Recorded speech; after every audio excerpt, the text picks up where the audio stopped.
ചെറുപ്പത്തിൽ നമ്മൾ രണ്ടും മണ്ണുവാരി കളിച്ചപ്പോൾ അന്നു തമ്മിൽ പറഞ്ഞതും മറന്നു പോയോ? ചെറുപ്പത്തിൽ നമ്മൾ രണ്ടും. ഹലോ എവ്രിവൺ, കാപ്പിരിത്തുരുത്ത് എന്നുള്ള മൂവി ഈ മാസം റിലീസാണ് December 9th. സോ അതിൻ്റെ വിശേഷങ്ങളായിട്ടാണ് ഞങ്ങൾ എത്തിയിരിക്കുന്നത്. ഡയറക്ടർ സഹീറക്ക, അബുക്ക, പിന്നെ സിദ്ദിഖക്ക എല്ലാവരും ഉണ്ട്, ആദിലുണ്ട്, എല്ലാവരും ഉണ്ട്. സോ അഹമ്മദ് ഒക്കെ ഉണ്ട്, he's the producer of the movie.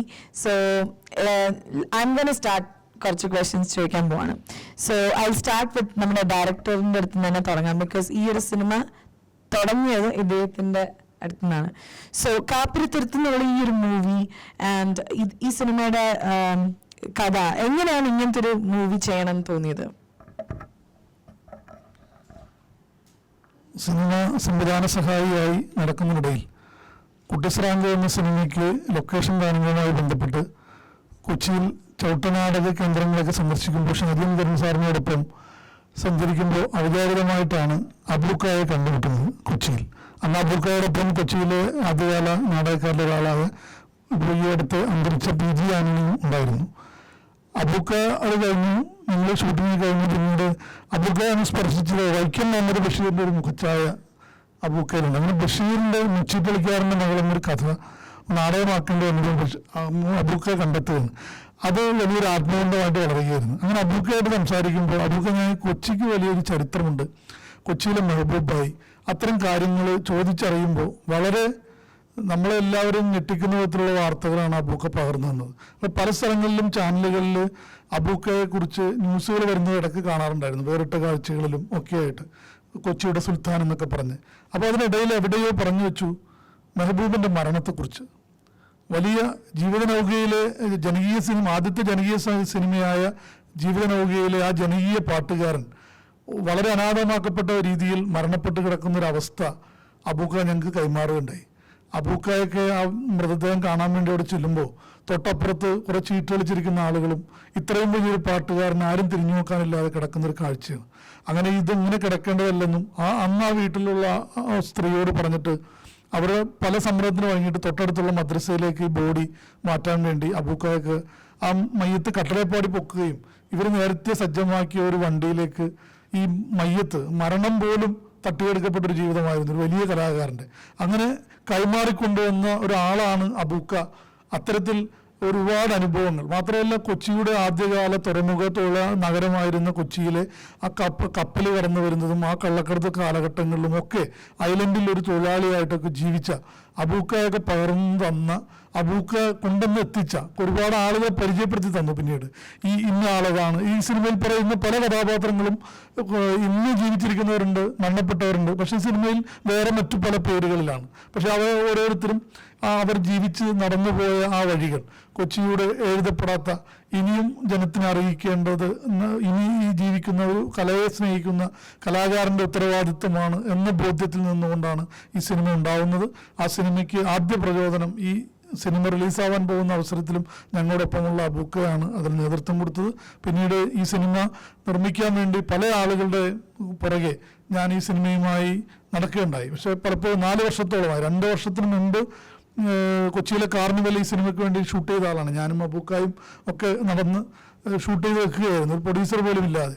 പല ആളുകളെ കണ്ടെത്തുകയും ഒടുവിൽ ഈ സിനിമ ചെയ്യാം എന്ന് ഒരു ഉറച്ച നിലപാടോടുകൂടി കോട്ടക്കൽ നിന്ന് അഹമ്മദ് പാലപ്പറമ്പിൽ അഹമ്മദ്ക്ക് എത്തുകയും 2020 മൂവി ഇന്റർനാഷണലിന്റെ പേരിൽ അഹമ്മദ്ക്കയാണ് ഈ സിനിമ ഈ നിമിഷം വരെ ഈ തിയേറ്ററിൽ എത്തുന്ന അവസ്ഥയിലേക്ക് എത്തിച്ചത്. ആ അഹമ്മദ്ക്കായുടെ വലിയ മനസ്സാണ് കാപ്പിരിത്തുരുത്തിൻ്റെ വലിയ നേട്ടം. മറ്റൊന്ന്, ഈ സിനിമയിൽ പ്രവർത്തിച്ച, എന്നോടൊപ്പം സഹായിച്ച വളരെ ശക്തരായ, സിനിമയിൽ ഒരുപാട് നാഷണൽ അവാർഡുകളൊക്കെ വാങ്ങിച്ച ആളുകൾ ഈ സിനിമയോടൊപ്പം പ്രവർത്തിച്ചിട്ടുണ്ട്. എന്നെ മലയാള സിനിമയിൽ ഒരു സംവിധാന സഹായിയായി സഹായിച്ച പട്ടണം റഷീദും പട്ടണം ഷായുമാണ് ഈ സിനിമയുടെ ചമയം. രാമേന്ദ്രബാബു സാറിൻ്റെ കൂടെ ക്യാമറമാന സഹായിയായിരുന്ന പ്രവീൺ ചക്രവാണിയാണ് ഇതിൻ്റെ ക്യാമറ. 2 നാഷണൽ അവാർഡ് വാങ്ങിച്ച ഇന്ദ്രൻസ് ജയനാണ് ഈ സിനിമയുടെ കോസ്റ്റ്യൂം നിർവഹിച്ചിരിക്കുന്നത്. പണ്ഡിറ്റ് രമേശ് നാരായണൻ്റെ ശിഷ്യനായ പ്രശസ്ത ഗസൽ ഗായകൻ റഫീഖ് യൂസഫാണ് ഈ സിനിമയുടെ സംഗീതം. ഒരുപാട് സംഗീത സംവിധായകരോടൊപ്പം ഓർക്കസ്ട്രേഷനിൽ സജീവമായി ഇന്നും പ്രവർത്തിച്ചുകൊണ്ടിരിക്കുന്ന മധു പോൾ ഈ സിനിമയിലൂടെ ഒരു സ്വതന്ത്ര പശ്ചാത്തല സംഗീത സംവിധായകനാവുന്നു. ഒരുപാട് സിനിമകളിൽ പ്രൊഡക്ഷൻ എക്സിക്യൂട്ടീവ് പ്രവർത്തിച്ച ജിതേഷ് അഞ്ചുമന ഈ സിനിമയിൽ പ്രൊഡക്ഷൻ കൺട്രോളറാവുന്നു. അമ്പേശികവും അരുണാചലവും പോലെ നിരവധി ഹിറ്റ് തമിഴ് സിനിമകളുടെ എഡിറ്ററായിട്ടുള്ള പി സായി സുരേഷാണ് ഈ സിനിമയുടെ എഡിറ്റിംഗ് നിർവഹിച്ചിട്ടുള്ളത്. പപ്പീലിയ ബുദ്ധ എന്ന സിനിമയിലൂടെ മെക്സിക്കൻ ഫിലിം അവാർഡ് വരെ കരസ്ഥമാക്കിയ മനു പെരുന്നയാണ് ഈ സിനിമയുടെ കലാസംവിധാനം നിർവഹിച്ചിട്ടുള്ളത്. പിന്നെ ഞങ്ങളോടൊപ്പം യുവതാരങ്ങളായ ആദിലും പേളിയും, സിദ്ദീഖാനെ പോലെ, ലാൽ സാറിനെ പോലെ, ശിവജി ഗുരുവായൂർ, ഇന്ദ്രൻസ്, സുനിൽ സുഗത, കണാർ നരീഷ്, മറുമാൻ ശ്രീകുമാർ, അങ്ങനെ നിരവധി ആളുകൾ, കൊച്ചിയിലെ MIT മ്യൂസിയയിലെ സുരഭി, നിരവധി കൊച്ചിയിലെ നാടക പ്രവർത്തകർ, എല്ലാവരുടെയും സഹായമാണ് ഈ സിനിമ സാർത്ഥകമാക്കുന്നത്. അവരുടെ എല്ലാവരുടെയും ഒരു കൂട്ടായ്മയാണ് ഈ സിനിമ എന്നാണ് എനിക്ക് പറയാനുള്ളത്.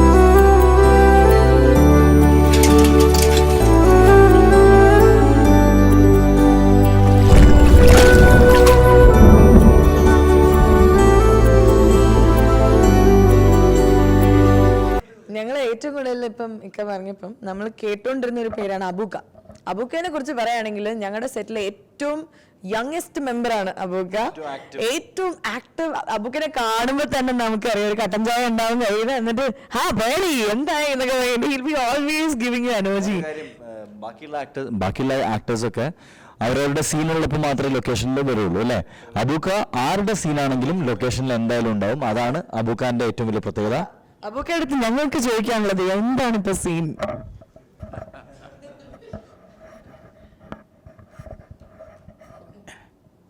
എന്നെ സംബന്ധിച്ച് പറഞ്ഞാൽ സഹീറുമായിട്ടുള്ള നാടകത്തിൽ ഞാൻ പല സംവിധായകരുടെ പല നാടകങ്ങൾ അഭിനയിച്ചിട്ടുണ്ടെങ്കിലും സഹീറുമായിട്ടുള്ള അടുപ്പം വളരെ എങ്ങനെയാണ് കൂട്ടെന്ന് പോലും പറയാൻ ഒക്കില്ല. മകനാണ്, അനിയനാണ്, കൂട്ടുകാരനാണ്, എല്ലാമായ ഒരു കൂട്ടുകാരൻ. ഇദ്ദേഹവും ഞാനും കൂടെ കണ്ട് സംസാരിച്ചുകൊണ്ടിരിക്കുമ്പോൾ ഇങ്ങനെ ഒരേ കഥകൾ ഒഴിവ് സമയത്തെല്ലാം ഫോർട്ട് കൊച്ചിയിൽ വരും. ഫോർട്ട് കൊച്ചി ആ ബീച്ചിൽ ഒരു തിണ്ണയുണ്ട്. ആ തിണ്ണയിൽ ഇരുന്നുകൊണ്ട് അവർക്ക് അതെന്താണ്, ഇതെന്താണ്, കപ്പൽ എവിടെയാണ്, കപ്പലിൽ ആളുകൾ പോയിരുന്നത് എങ്ങനെയാണ്, ആ പോയിരുന്ന സ്റ്റീവൻ ഡോർ ആരാണ്, ഇങ്ങനെയുള്ള വിവരങ്ങൾ ഇങ്ങനെ ചോദിച്ച് അപ്പം എനിക്ക് മനസ്സിലായി ഇതൊരു കഥ എഴുതി ഒരു സിനിമ ആക്കാനുള്ള തുറന്നു പറയുന്നത് എന്താണ്, നമുക്കൊരു പടം കൊടുക്കും. ശരി, അങ്ങനെയാണെങ്കിൽ ഞാനെല്ലാം പറഞ്ഞു തരാം. ആ വിധത്തിൽ ഒരു 2-3 വർഷം അങ്ങനെ ഇരുന്നിരുന്ന് സഹീറിൻ്റെ അധ്വാനമാണ് ഈ സിനിമ. അതിൽ പ്രൊഡ്യൂസറെ കിട്ടുന്നതിന് മുമ്പ് തന്നെ വർഷം ഈ ക്രിസ്മസ് ഇതാണ് ആ ഡേറ്റ്. ഈ 31-ാം തീയതിക്കുള്ളിൽ കാർണിവലിനെ അതൊക്കെ എടുക്കാൻ സാധിക്കില്ല വേറെ പ്രൊഡ്യൂസർ വന്നാൽ. അത് ഞാൻ തന്നെ ചെയ്യാം, ഞാൻ ക്യാമറയായിട്ട് വരാം, ഒക്കെ ഉണ്ടായാൽ മതി. അങ്ങനെ അതൊക്കെ ആദ്യം എടുത്ത് പിന്നെ എന്തോ ഭാഗ്യത്തിന് ഈ അഹമ്മദ് സാഹിബ് കോട്ടക്കൽ എനിക്ക് പരിചയമില്ല, പക്ഷേ എന്നാലും സഹീർ വന്ന് പറഞ്ഞ് അങ്ങനെ ഒരാൾ കിട്ടിയിട്ടുണ്ടെന്ന്. പക്ഷേ അദ്ദേഹത്തിൻ്റെ സന്മനസ്സും ഏറ്റവും ശക്തമായ ധൈര്യവും. എന്നാൽ ഇടയ്ക്ക് വന്ന പലരും പോയിട്ട് അഹമ്മദ്ക്ക് തന്നെ മുന്നിട്ട് നിന്ന്. പിന്നെ ഇതിൽ അഭിനയിച്ചിട്ടുള്ള ഓരോരുത്തരുടെ സഹകരണവും ഇതെല്ലാമാണ് ഈ കാപ്പിരിത്തുരുത്ത്. പക്ഷെ കാപ്പിരിത്തുരുത്ത് എന്താണെന്ന് കാണേണ്ടത് മറ്റ് കാണികളെക്കാൾ കൂടുതൽ കൊച്ചിക്കാരാണ്. എന്താണ്, കൊച്ചിയുടെ ഓരോ പരമാണുവും ഈ കാപ്പിരിത്തുരുത്തിലുണ്ട്. അങ്ങനെ എല്ലാവരോടും ഇത് കാണണമെന്ന് അഭ്യർത്ഥിച്ചുകൊണ്ട് ഞാൻ നിർത്തുന്നു. മുതിർന്നവർ പറയുന്നത് നമ്മൾ കേൾക്കണം എന്നാണ്. സോ അതൊക്കെ പറഞ്ഞിരിക്കുന്നത് നിങ്ങളത് കണ്ടിരിക്കണം. നിങ്ങൾ കൊച്ചിക്കാരാണെങ്കിൽ, അനുസരണമുള്ളവരാണെങ്കിൽ ഡെഫിനറ്റ്ലി കാണുക. യെസ്. ഇനി ഞങ്ങൾക്ക് ചോദിക്കാനുള്ളത്, ചൂണ്ട മസ്താൻ എന്ന ക്യാരക്ടർ കാപ്പിരിത്തുരുത്തിൽ ചെയ്യുന്ന വളരെ ചാലഞ്ചിങ് ആയിട്ടുള്ള റോളാണ്. അദ്ദേഹത്തിലൂടെയാണ് ഈ കഥ ഇങ്ങനെ നറേറ്റ് ചെയ്ത് പോകുന്നത്. എല്ലാ സീനിലും ഇല്ലെങ്കിലും മേജർ സീനിലൊക്കെ ഇക്കയുടെ ക്യാരക്ടർ വളരെ സ്ട്രോങ് ആയിട്ടുള്ള ഇമോഷണൽ ആങ്കർ ആയിട്ട് നിൽക്കുന്ന ഒരാളാണ് ഈ ക്യാരക്ടർ. സോ ഈ ക്യാരക്ടർ ചെയ്തതിന് പിന്നിലുള്ള ഹാർഡ് വർക്കിനെ കുറിച്ചും എക്സ്പീരിയൻസിനെ കുറിച്ചും ഇക്കാം.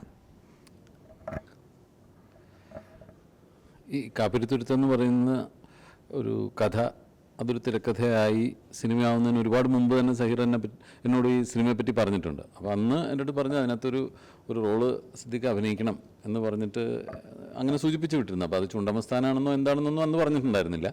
അപ്പോൾ ഈ ഒരു പ്രൊജക്റ്റിന് വേണ്ടിയിട്ട് ഇങ്ങനെ കുറേ കാലമായിട്ട് ഇതിൻ്റെ ഒരു ശ്രമങ്ങൾ നടക്കുന്നുണ്ടെന്നുള്ളത് ഇടയ്ക്കിടയ്ക്ക് സഹീർ വന്ന് എന്നെ കാണും, ഇത് പറയുകയൊക്കെ ചെയ്യുമ്പോൾ എനിക്കറിയാമായിരുന്നു. അപ്പോൾ ഞാൻ അന്ന് പറഞ്ഞു, നീ എന്ത് റോളാണെങ്കിലും കുഴപ്പമില്ല, ഞാനുണ്ടാവും, സിനിമയുടെ കൂടെ ഞാനുണ്ടാവും. അത് ഒരു കലാകാരനോടുള്ള നമ്മുടെ വിശ്വാസമാണ്.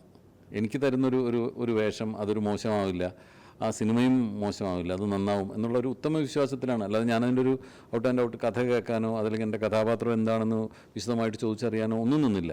സഹീറിന് ഓർമ്മയുണ്ടാവും ഞാൻ പറഞ്ഞത്, എന്ന് നീ ആ സിനിമ എടുത്താലും ഞാൻ ആ സിനിമയുടെ കൂടെ ഉണ്ടാവും എന്ന് പറഞ്ഞു. പിന്നീടാണ് ഇങ്ങനൊരു പ്രൊഡ്യൂസർ വന്നു, അഹമ്മദ് എന്ന് പറഞ്ഞ ഒരാൾ കോട്ടയ്ക്കിൽ നിന്ന് വന്നു, അവർ രണ്ടുപേരും കൂടെ ഒരിക്കൽ എന്നെ കാണാൻ വന്നു. അങ്ങനെ ഇത് ഈ ഒരു ആലോചന സിനിമയായി വരുന്ന പല ഘട്ടങ്ങളിലും ഞാൻ സഹീറിനെ മീറ്റ് ചെയ്തിട്ടുണ്ട്. അപ്പോഴൊക്കെ ഒരിക്കലും ചോർന്നു പോകാത്ത ഒരു ആവേശത്തോടു കൂടിയാണ് എന്നും സഹീർ ഈ സിനിമയെ കണ്ടിരുന്നത്. അത് ഞാൻ ഷൂട്ട് ചെയ്യാൻ ചെല്ലുമ്പോഴൊക്കെ അങ്ങനെ വളരെ ആവേശത്തോടു കൂടിയാണ് ഓരോ സീനും പറഞ്ഞു തരുന്നതും. പിന്നെ ചുണ്ടമസ്ഥാനം എന്ന് പറയുന്ന കഥാപാത്രത്തിൻ്റെ ഈ കഥയിലുള്ള ഒരു ഇമ്പോർട്ടൻസ് വളരെ വ്യക്തമായിട്ട് എനിക്ക് പറഞ്ഞു തന്നിരുന്നു. അത് എന്നെക്കൊണ്ട് പറ്റാവുന്നതിൻ്റെ മാക്സിമം ആ കഥാപാത്രത്തെ നന്നാക്കാനുള്ള ശ്രമങ്ങളും എൻ്റെ ഭാഗത്തുനിന്നുണ്ടായിട്ടുണ്ട്. അതുപോലെ തന്നെ ഈ സിനിമയിൽ അഭിനയിച്ചിട്ടുള്ള മറ്റെല്ലാവരും, അതിലിപ്പോൾ പ്രത്യേകിച്ച് എടുത്ത് പറയേണ്ടത് ഇവരെ രണ്ടുപേരെയാണ്. ആദിലിൻ്റെയും പേളിയുടെയും പെർഫോമൻസിനെ പറ്റിയൊക്കെ ഈ സിനിമ കണ്ടു കഴിയുമ്പോൾ നിങ്ങൾക്ക് മനസ്സിലാവും. ഇപ്പോൾ ഈ രണ്ടുപേരും വളരെ എക്സൈറ്റഡ് ആണ്. ഞാൻ ഈ സിനിമയിൽ അഭിനയിക്കാൻ ചെന്നപ്പോൾ ഫസ്റ്റ് തന്നെ രണ്ടുപേരും ഉണ്ടായിരുന്നു. അപ്പോൾ ഇവർ ഈ ഡിഫോ ഡാൻസ് എന്ന് പറയുന്ന പ്രോഗ്രാമിൽ ഇങ്ങനെ ആളുകളെ രസിപ്പിച്ചും ഇവർ തമ്മിൽ ഇവരുടെ കുസൃതികളും കുറുമ്പുകളും ഇവരൊക്കെ നമ്മൾ എന്താ പറയുക, രണ്ട് പെറ്റ്സാണ് ശരിക്കും ഇവർ രണ്ടുപേരും, നമ്മളെല്ലാവരുടെയും. പക്ഷേ ഇവർ കഥാപാത്രങ്ങളായിട്ട് മാറിയിട്ട് ആദ്യമായിട്ടാണ് നമ്മൾ ഒന്നിച്ച് കാണാൻ പോകുന്നത്. അത് വളരെ ഭംഗിയായി രണ്ടുപേരും ചെയ്തിട്ടുണ്ട്.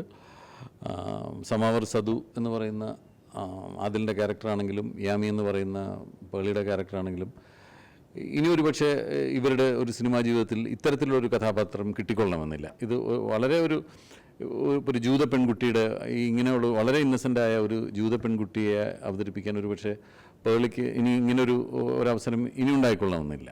ഉണ്ടാവും, അതിനേക്കാൾ നല്ല കഥാപാത്രങ്ങൾ കിട്ടിയെന്നിരിക്കുക. എന്നാലും ഇതൊരു പെക്യുലർ റോളാണ് രണ്ടുപേർക്കും കിട്ടിയിരിക്കുന്നത്. രണ്ടുപേരും അത് വളരെ ഭംഗിയായി ചെയ്തിട്ടുണ്ട്. അതുപോലെ തന്നെ ഈ സിനിമയിലെ മറ്റെല്ലാവരും അവരുടെ കഴിവിൻ്റെ പരമാവധി അവരുടെ എഫേർട്സ് എല്ലാം എടുത്തിട്ടുണ്ട്. നേരത്തെ സഹീർ അലി പറഞ്ഞ പോലെ ഇതിൻ്റെ പിന്നാമ്പുറത്തുള്ളവരെല്ലാവരും വളരെ പ്രഗത്ഭരാണ്. നാഷണൽ അവാർഡ് വിന്നേഴ്സൊക്കെ ഒരുപാട് ഇതിൻ്റെ പിന്നിലുണ്ട്. അപ്പോൾ വളരെ സീരിയസ് ആയ ഒരു അപ്രോച്ചാണ്, വളരെ ഹൃദയസ്പർശിയായ ഒരു കഥയാണ് ഞങ്ങൾ പറയാൻ ശ്രമിച്ചിട്ടുള്ളത്. പ്രത്യേകിച്ച് മഹാനായ ഒരു കലാകാരൻ്റെ മെഹബൂബ് എന്ന് പറയുന്ന, ഇവരെല്ലാം അബൂക്ക ഉൾപ്പെടെയുള്ളവർ സ്നേഹത്തോടെ ഭായി എന്ന് വിളിക്കുന്ന മെഹബൂബ് എന്ന് പറയുന്ന മഹാനായ ഒരു കലാകാരൻ്റെ ഒരു ജീവിതത്തിലുണ്ടായ ദുരന്തങ്ങളും അദ്ദേഹത്തിൻ്റെ ആ കലാജീവിതവും എല്ലാം വളരെ ഭംഗിയായി ഈ സിനിമയിലൂടെ പറയാൻ ശ്രമിച്ചിട്ടുണ്ട്. ഈ സിനിമ എല്ലാവരും കാണുക, വിജയിപ്പിക്കുക, അതാണ് എൻ്റെ അപേക്ഷ. എൻ്റെ യാമിയുടെ ഓർമ്മകളോടെ ഈ രാത്രി എനിക്ക് ഇവിടെ കിടക്കണം.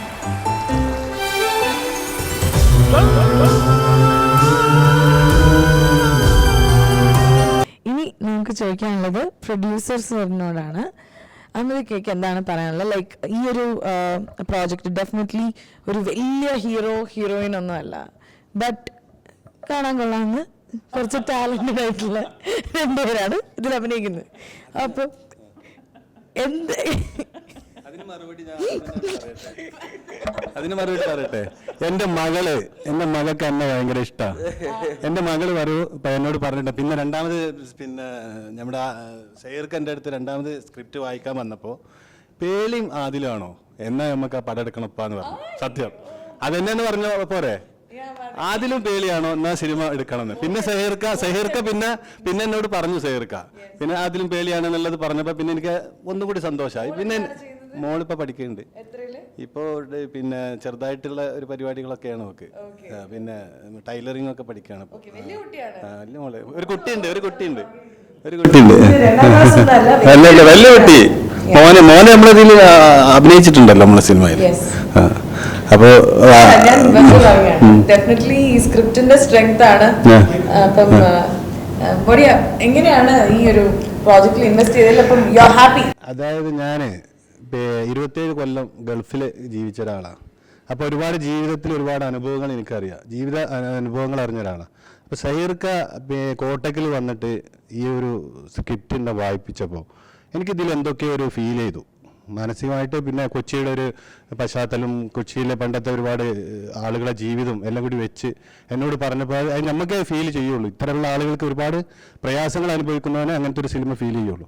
അപ്പോൾ അതിലെന്തൊക്കെ ഉണ്ട്. പിന്നെ ഞാൻ ഒന്നും കൂടി സഹീർ ഖാൻ്റെ അടുത്ത് ഇങ്ങോട്ട് വന്നു കൊച്ചിക്ക്. എല്ലാവരും അങ്ങോട്ട് ചെല്ലലാണല്ലോ പ്രൊഡ്യൂസറുടെ അടുത്ത്. ഞാൻ സഹീർ ഖാൻ്റെ ആ കഥ കേട്ടപ്പോൾ എനിക്ക് വല്ലാത്ത ഒരു തോന്നി, ഒന്നും കൂടി കേൾക്കണം എന്ന് പറഞ്ഞു. അങ്ങനെ സഹീർക്ക് ഞാനും കൂടി ഒന്നും കൂടി കിട്ടും. അപ്പോൾ എനിക്ക് വല്ലാത്തൊരു ഇഷ്ടം തോന്നി ആ സിനിമയോട്.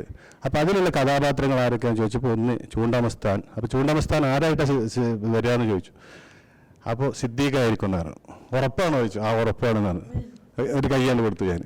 അതിലെനിക്ക് വലിയ സന്തോഷമായി. പിന്നെ കുറച്ച് കഴിഞ്ഞ ശേഷം പിന്നെ നമുക്ക് കടലൊക്കെ ഉസ്താദ് ഒരാൾ വരാണ്ട്, അത് ആരായിട്ട് വരെ ചോദിച്ചു. അപ്പോൾ ലാൽ സാറാണെന്ന് പറഞ്ഞു. പിന്നെ എന്തിനാണ് ഞാൻ കാശ് കൊടുക്കാൻ പേടിക്കുന്നത്? ലാൽ സാറും സിദ്ദീഖയും എല്ലാവരും ഉണ്ടാവും. പിന്നെ പേളി, എൻ്റെ മകൾക്ക് ഇഷ്ടപ്പെട്ട പേളി അതിലുണ്ടായപ്പോൾ പിന്നെ ഞാൻ പൈസ മുടക്കാൻ പേടിക്കേണ്ട ആവശ്യമില്ലല്ലോ. അപ്പം ഞാൻ എന്തായാലും ഇനി പൈസ പോയാലും വേണ്ടില്ല, നല്ലൊരു സിനിമ എടുക്കാനുള്ള തീരുമാനം എടുത്ത് അങ്ങോട്ട് ഇറങ്ങി. ഞങ്ങൾ ഒരുപാട് പ്രയാസങ്ങളൊക്കെ അനുഭവപ്പെട്ടു, ഒരുപാട് ബുദ്ധിമുട്ടുകളൊക്കെ ഉണ്ടായി. എങ്കിൽ പോലും അവിടെ ഞങ്ങളൊരു സിമോഫി എന്ന ഒരു എക്സിക്യൂട്ടീവ് പ്രൊഡ്യൂസർ വന്ന് ഞങ്ങളൊന്ന് താങ്ങി. അതോടുകൂടി ഞങ്ങളെ ഫിലിം ഇപ്പോൾ നല്ലൊരു നിലയിലേക്ക് ഞങ്ങൾ എത്തി എന്നുള്ളത് തന്നെയാണ് പോയിക്കൊണ്ടിരിക്കുന്നുണ്ട്. പിന്നെ റസൂൽ പൂക്കുട്ടി പറഞ്ഞല്ലോ, അഹമ്മദൊക്കെ എന്ത് കണ്ടിട്ടാണ് ഇങ്ങനെ ഒരു സിനിമ എടുക്കാൻ വന്നതെന്ന്. ഒന്നും കണ്ടിട്ടല്ല, ഇത് ജനങ്ങൾക്ക് കാണിച്ചു കൊടുക്കുക എന്നുള്ള നമ്മളെ ഒരു ഉത്തരവാദിത്തമാണ്. കാരണം കാണാതെ മറഞ്ഞു പോയ ഒരുപാട് ആളുകളെ കാണിച്ചു കൊടുക്കാൻ പറ്റുന്നൊരു സിനിമയാണ് കാപ്പിരിത്തുരുത്ത്. അതുകൊണ്ട് തന്നെയാണ് ഇതിന് ഞാൻ ഇൻവെസ്റ്റ് ചെയ്യാൻ തീരുമാനിച്ചതും. പിന്നെ എൻ്റെ ഈ സിനിമയിൽ എനിക്ക് ഏറ്റവും വലിയതെന്ന് വെച്ചാൽ ഞാനൊരു സിനിമ പഠിച്ചു, എന്നെ സഹീർക്ക് പഠിപ്പിച്ചു. പല ഭാഗത്ത് കൊണ്ടുപോയി അവിടെ ഇരുത്തിയിട്ടും ഇവിടെ ഇരുത്തിയിട്ടും എല്ലായിടത്തും ഇരുത്തി എല്ലാ കാര്യങ്ങളും പറഞ്ഞു തന്നിട്ട് ഇതിങ്ങനെയാണ്. പിന്നെ എനിക്ക് സിനിമയെക്കുറിച്ച് കൂടുതലൊന്നും, അതായത് ഒരു 10-28 കൊല്ലം തന്നെ ഒരുപാട് സിനിമ മിസ് ചെയ്ത ആളാണ് ഞാൻ. പ്രാരാബ്ദം കൊണ്ട് പലതിലും സിനിമ കാണാനുള്ള സമയം കിട്ടൂല. കാരണം ഗൾഫിലെ ജീവിതമാണല്ലോ സിദ്ദീഖ. അപ്പോൾ പടം കാണാം. അപ്പോൾ ഇനിയിപ്പോൾ കാപ്പിരത്തെടുത്ത് എടുത്തിട്ട് എനിക്ക് വീട്ടിൽ വെച്ചാൽ നന്നായിട്ട് കാണാമല്ലോ, അതിന് ഫീൽ ചെയ്യുന്ന നല്ലൊരു സിനിമയാണത്. അപ്പോൾ ഒരു സിനിമ എടുക്കാനുള്ളൊരു തീരുമാനം അങ്ങോട്ട് എടുത്തു. അപ്പോൾ എൻ്റെ സഹീർക്കാരുടെ സിനിമ തന്നെ ആകട്ടെ.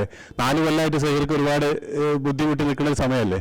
അപ്പോൾ ഒരുപാട് ഈ സിനിമ നിർമ്മിക്കാൻ വേണ്ടിയിട്ട് ഒരുപാട് ആളുകളെ സഹീർക്ക സമീപിച്ചിട്ടുണ്ട്. അപ്പോൾ സഹീർക്കാനൊന്ന് സഹായിക്കൽ കൂടി ആകട്ടെ എന്നുള്ള വിചാരിച്ച് ഞങ്ങളെന്താ ചേട്ടനന്യന്മാരായപ്പോൾ ഞങ്ങൾ ജീവിക്കുന്നുണ്ട്. ഇപ്പോൾ ഏത് സമയത്തും ഞാനും ആളുണ്ടാവും. എല്ലാ സംഗതിയിലും ഞാനും സഹീർക്ക് ഒപ്പം കൂടെ ഉണ്ടാവും.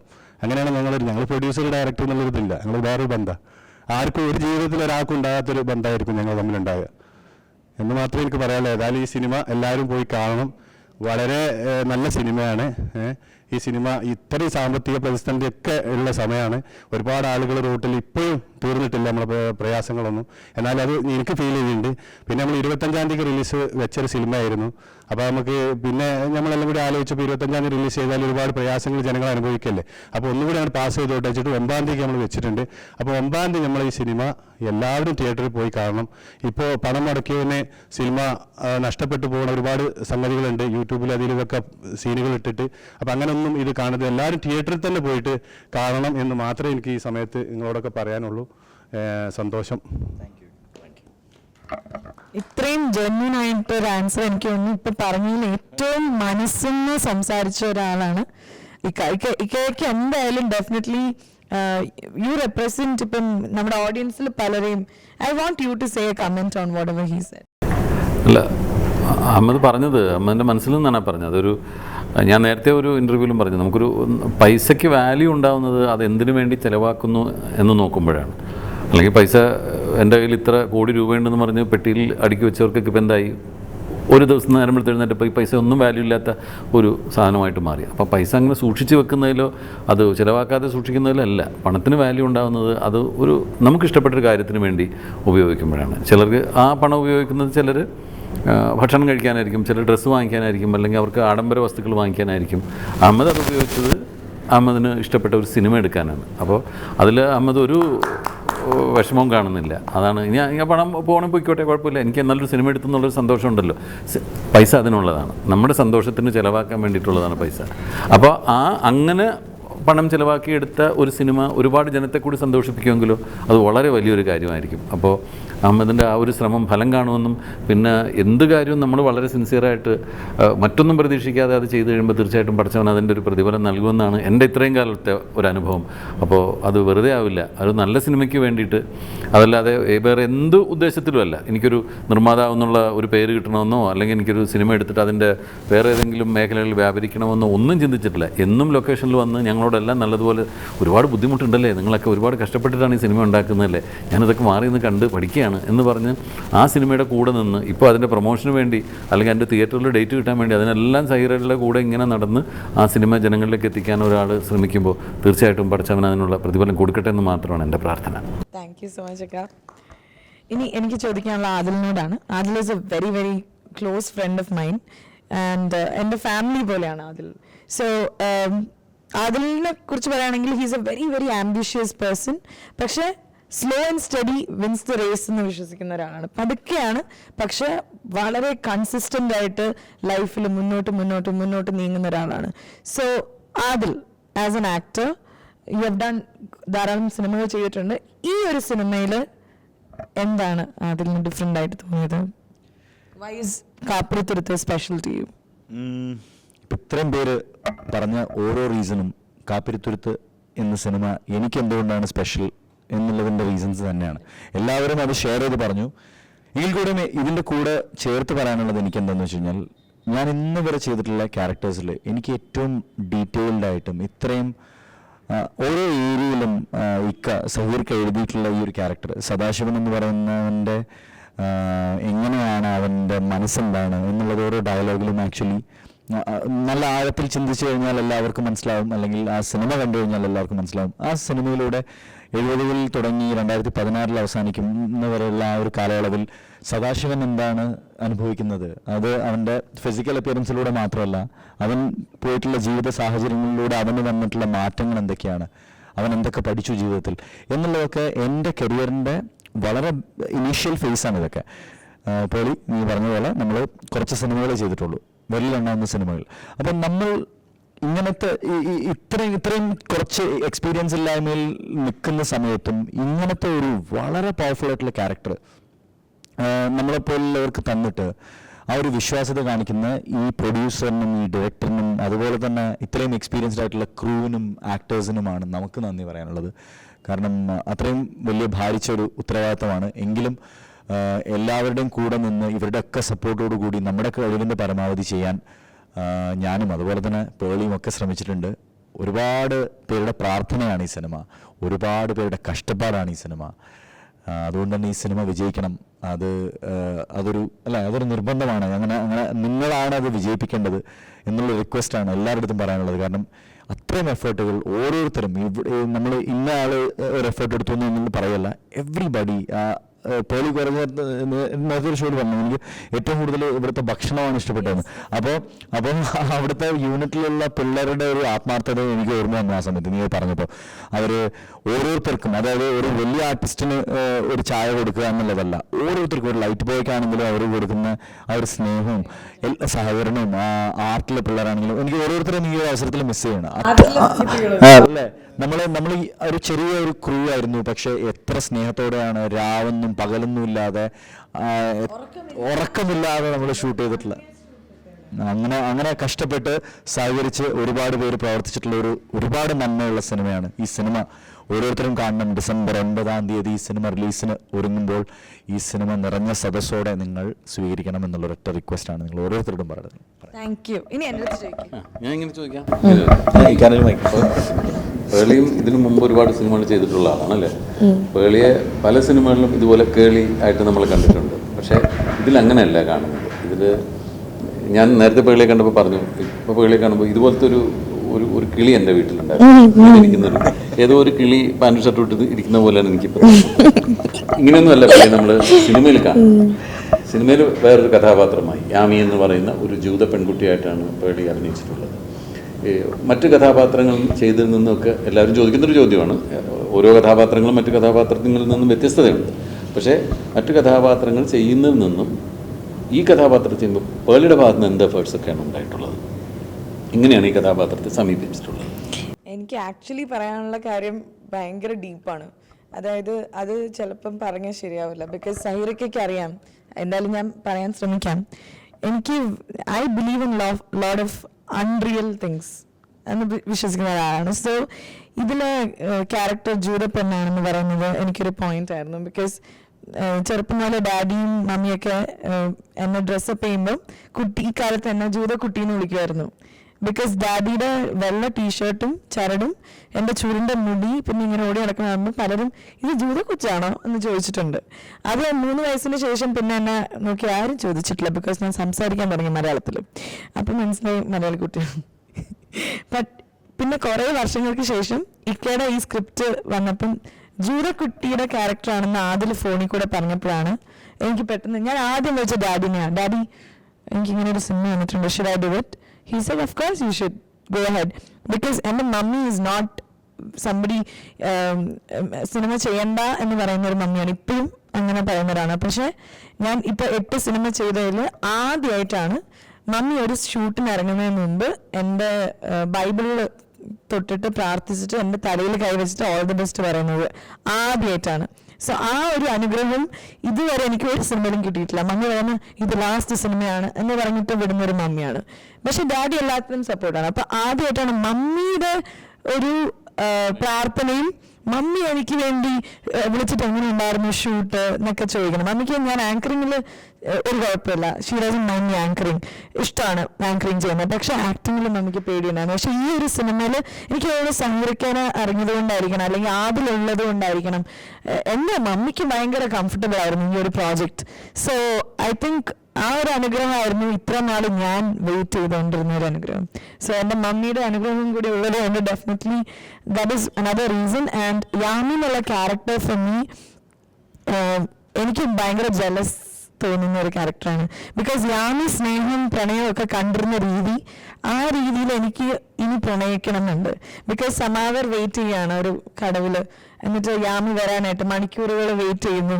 യാമി അമ്മയും അച്ഛനും മുന്നോട്ട് പോകുമ്പോൾ തിരിഞ്ഞു നോക്കി, ആ ഒരു ഫീലിംഗ് എന്താണെന്ന് സത്യമായിട്ടും ഞാൻ അനുഭവിച്ചിട്ടില്ലാത്തൊരു ഫീലിംഗ് ആണ്. ആ ഒരു ചിരി ഞാൻ ഈ സീനിൽ കൊടുത്തിട്ടുണ്ടെങ്കിലും റിയൽ ആയിട്ട് അത് എക്സ്പീരിയൻസ് ചെയ്ത് സ്ത്രീകൾ ഇപ്പം ഇരുന്ന് കാണുന്നുണ്ടാവും, അമ്മമാരായിട്ടും അമ്മൂമ്മമാരായിട്ടും. ശരിക്കും ആ പ്രണയവുമാണ് ഞാൻ ഈ ഒരു മൂവിയിൽ ഏറ്റവും കൂടുതൽ എൻജോയ് ചെയ്തതും. ഈവൻ ഒരു ഹസ്ബൻഡ് ആൻഡ് വൈഫ് ആണെങ്കിൽ പോലും അവർക്കിടയിലും ഒരു നാണമുണ്ട് എന്നുള്ളതാണ്. ഇപ്പം ആദ്യം എൻ്റെ അടുത്ത് വന്നിരിക്കുമ്പോഴും ഇക്ക പറയുമ്പോഴാണ് ഞങ്ങൾക്ക് അറിയുന്നത്, ഞങ്ങൾ ഹസ്ബൻഡ് ആൻഡ് വൈഫ് ആണെങ്കിലും എവിടെയോ ഒരു റെസ്പെക്റ്റ് ഉണ്ട്, ഒരു ആൺ പെൺ ഒരു ബന്ധത്തിൽ. ഇവിടെ ഇപ്പം നമ്മൾ ഇക്വാളിറ്റി നോക്കുന്ന ഒരു ജനറേഷനാണ്, ആണും പെണ്ണാടാവാടാണെങ്കിലും ഈ ഒരു മൂവിയിൽ യാമി ആൻഡ് സമാവ സദാശിവൻ അവർ തമ്മിലൊരു റെസ്പെക്റ്റ് ഉണ്ട്, അങ്ങോട്ടും ഇങ്ങോട്ടും ഒരു ബഹുമാനം എവിടേക്കോ ഉണ്ട്. അവർ സമാവർ ഇരിക്കുകയാണെങ്കിൽ യാമി നിൽക്കുക, അങ്ങനത്തെ ഒരു ഫോർമാലിറ്റി അത് അറിയാണ്ട് എല്ലായിടത്തും വരുന്നുണ്ട്. And even after shoot I use to feel that with Adil. So ഇപ്പൊ അങ്ങനെയില്ല, ഇപ്പൊ നോർമലായല്ലോ. എന്നാലും ഇനി അങ്ങനെ ഒരാളെ പ്രണയിക്കണം എന്ന് തോന്നുന്നുണ്ട്, റെസ്പെക്റ്റോട് കൂടി. പണ്ടത്തെ പോലെ ഹാർലി ഡേവിഡ്സൺ മോട്ടോർ സൈക്കിൾ എടുത്തുകൊണ്ട് പോയിട്ട് ഒരുത്തനെ പൊക്കിക്കൊണ്ടുവരണ മാറ്റിയിട്ട് ഞാൻ അങ്ങോട്ട് പോകുമ്പോൾ തിരിഞ്ഞു നോക്കി ഒന്ന് ശരി ഉണ്ടല്ലോ, ഇനിയും നമുക്ക് ഉണ്ടെങ്കിൽ ഞാൻ അറിയിക്കാം. അങ്ങനെ പ്രണയിക്കണം എന്നുണ്ടല്ലേ? ആഗ്രഹമുണ്ട് ആക്ച്വലി. അതിന് വേറൊന്നും വേണ്ട, പെൺകുട്ടിയായാൽ മതി. Thank you. കഴിഞ്ഞ December 9th so that is എൻ്റെ ഒരു പോയിന്റ്. എപ്പോഴാണ് അങ്ങനത്തെ പ്രണയമൊക്കെ പോയത്? ആൺകുട്ടികളായിട്ട് അവിടെ നിൽക്കുകയും പെൺകുട്ടികളായിട്ട് നിൽക്കുകയും ചെയ്താൽ അങ്ങനത്തെ പ്രണയം ഉണ്ടാവും, അങ്ങനത്തെ ബന്ധങ്ങളുണ്ടാവും, അങ്ങനത്തെ റെസ്പെക്റ്റ് ഉണ്ടാവും, അങ്ങനത്തെ ജീവിതം ഉണ്ടാവും. അതാണ് ഏറ്റവും നല്ലതെന്ന് വിശ്വസിച്ചാൽ മാത്രം മതി. അത് തന്നെയാണ് ഈ സിനിമയുടെ അവസാനം എത്തുമ്പോൾ വളരെ പ്രായം കൂടിയ 2 പേര് വരെയാണ്. അവരെപ്പോഴും ആ പ്രണയം അവരുടെ കണ്ണുകളിൽ നിന്ന് പോയിട്ടില്ല.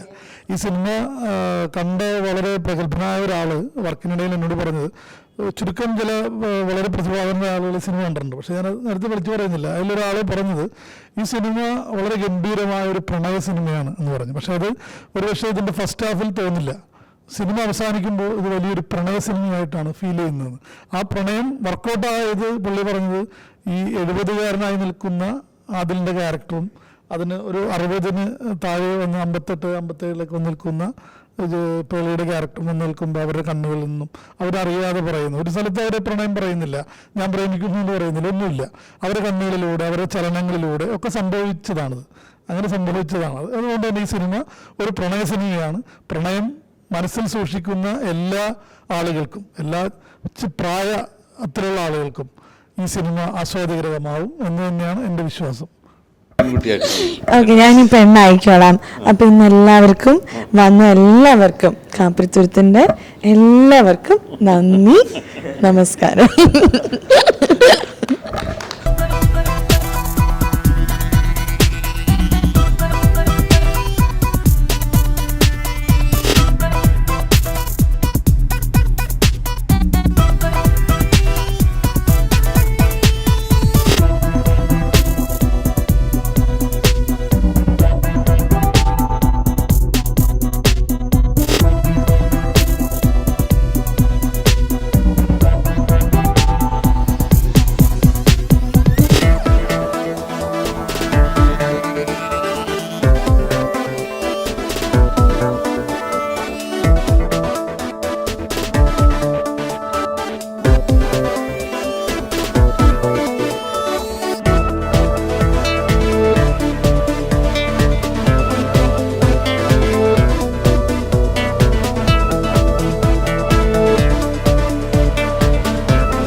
Sensations YouTube channel. Please subscribe.